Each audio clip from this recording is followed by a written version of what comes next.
Hey guys, I'm Liza from Big Brother Canada. And I'm Derrick from Big Brother 16. We are here to teach you how to win Big Brother. And who better to learn from than the winner of BB16? We'll see, I don't know. The first thing you need to remember is it is a marathon, not a sprint. And if you're overweight, lose weight in the house, you can run faster and longer. That's what I did. 18, it was a lot. Eat a lot of slop. How did you pace yourself in the house? How did you just sort of like keep the pace and remain sort of chill for as long as you did? I've seen people in the past where they anticipate that this is a long-term thing and they get in there and they get razzled by one or two things and they start to like jump to conclusions and make accusations that they shouldn't. So I learned from their mistakes. And I realized that if I just stayed under the radar, these people were going to cannibalize each other.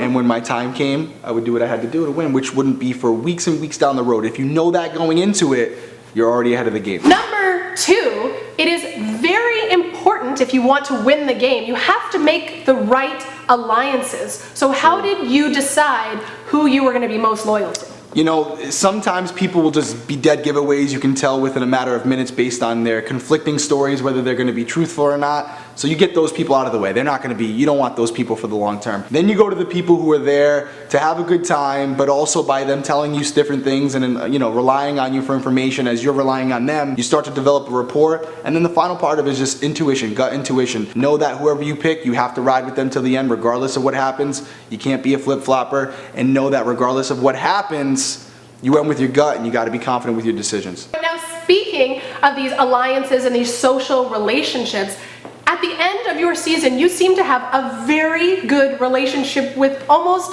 everybody in the game. So what would you attribute to, how do people sort of form those bonds and you got everybody to trust you and probably take you to Final Two no matter what happens? First and foremost, you have to remember Big Brother is a social game. It's a social experiment. So you want to try to find common interests with every single person in the house. You don't want to cut anybody off as a possibility of working with in the future, because there's a saying, which I won't say, but you got to watch, what is it, the ass you're kicking today, because it could be the one you're kissing tomorrow. So you have to be careful what you say, and like I said, you want to find a real common bond based on real interest with each and every person, so that person feels they have something with you that nobody else has. And as the time goes on, those people that you have weaker relationships with, you can get rid of and keep the stronger ones. But never want to have tunnel vision. You never want to close the door on any possible alliance or relationship, because like I said, down the road you could need it. Next piece of advice on how to win Big Brother is you need to be super adaptable. Not just in your social relationships, but sometimes you literally need to be a physical chameleon. Oh hey, you're cool. Do you want to be in an alliance? Yeah, let's do it. Okay.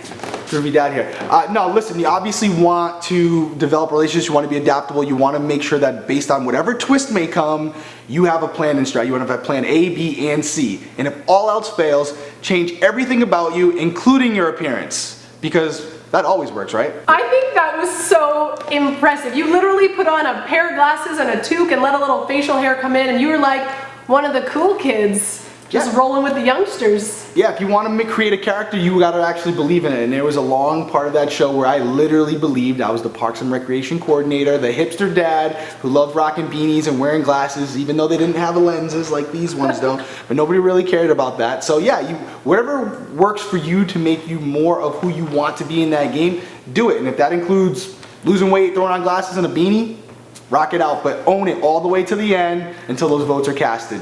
Then you can tell them who you really are. Robin Cast is going to kill you for saying casted. Oh yeah, it's cast. It's cast. I'm sorry. Sorry, Robin. I still love you. She would freak out. Last but not least is timing. It is so important in that game to know when to hold them, know when to fold them, and know when to cut some of your closest allies. Right, it's all about timing. It's all about numbers, right? You want to make sure that whenever the voting is coming, that you have the numbers to get out whoever you want to get out and keep whoever you want to keep. But you have to know when to do it. If you start cutting your alliance members too early, it could result in you going from the majority to the minority. And that's not what you want in Big Brother, because once they're gone, most of the time, they're not coming back. You want to make sure that you're cutting your lowest players on the totem pole when the time comes, so that even though you're cutting this person, you still have the majority of the numbers to get the next person out.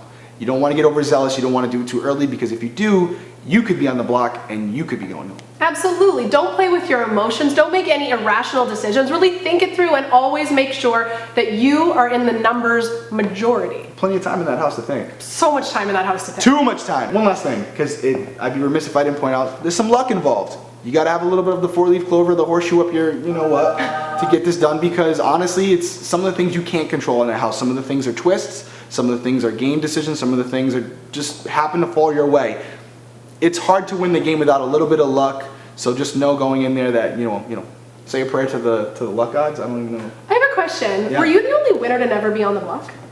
I think so, yeah. That is insanity. That is why they call him the best player of all time in Big Brother history, because how the hell do you win the game and never once were you on the block or seen as a threat or a target, even though you were slipping and sliding and winning $5,000 and stuff, and holla! Hey now.